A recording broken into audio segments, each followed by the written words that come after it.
No matter how simple or humble it is. And see, that's why a pastor is called in the Bible an ox. There's a difference. And I've always wanted to preach a sermon on the way of a true pastor, because today, and again, I hate to say it because it sounds like I'm referring to myself, and I am, but it's something higher than that, because you see so few people want a racehorse. They don't want an ox. That's what the people want. And that's what God gives them, a racehorse.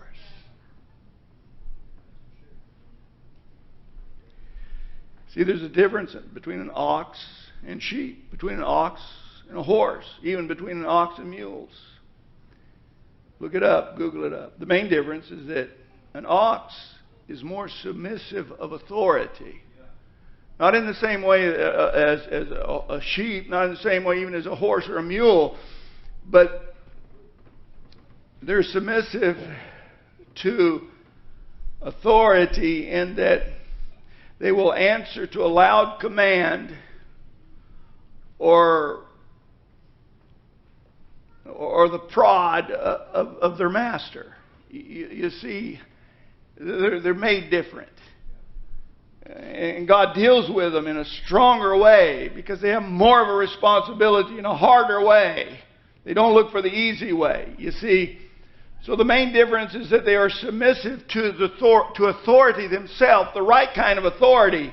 You see a man that's not submissive to authority, and I'll show you a man that don't need to be in the pulpit pastoring people.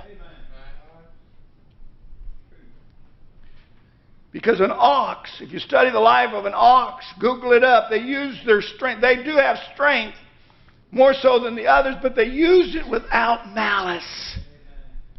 They're mild and gentle, and they're very easily contented. The least little thing, maybe their week has been the worst week. Maybe their sermon that they preached Sunday morning, they felt like they just throw it in the trash can and just quit preaching altogether. But one word of encouragement, and they're on Mount Carmel, you know. They're on Mount Carmel. They're patient. An ox is patient of difficulties. And no matter how rough the ground is that he's plowing, it doesn't seem like he's getting anywhere, he'll try again and again and again. My wife, because of her concern and love for me, and it hasn't been so much here over the last few years, because we haven't really had any major situations in that way, but I remember her, and because of her love for me, she says, why are you trying again with him? You know what they will do to you. But you know, I think maybe this time it'll work. See, no matter how rough the ground is, they try again and again. They're slower, but they're more powerful than a beautiful racehorse because they set their mind on the goal and they keep pulling, keep pulling, keep pulling. And there's no beauty to them at all. They have been trained since they were young and prepared to be an ox by their owner. As I said, they answer. Not like a sheep or a horse to a different type of command, but they answer to that loud command, that gorge of the master. They carry the heaviest loads. They're more sure-footed than even a horse.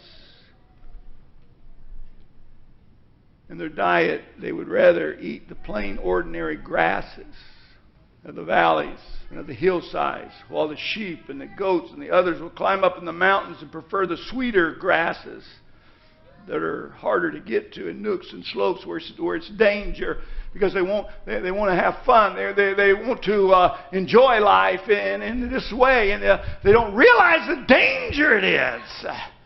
We find more time for recreation than, well, I deserve it because I'm a preacher and I got to rest. Yeah, Jesus rested.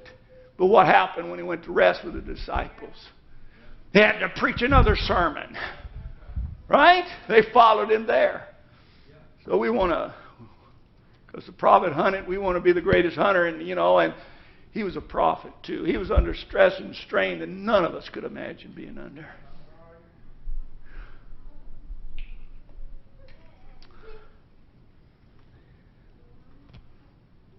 And then when it's all over, the ox is offered to the Lord as a sacrifice. That is the greatest of all things. To be offered as a sacrifice to God. He will only accept that is the best. Are you with me? Fathers,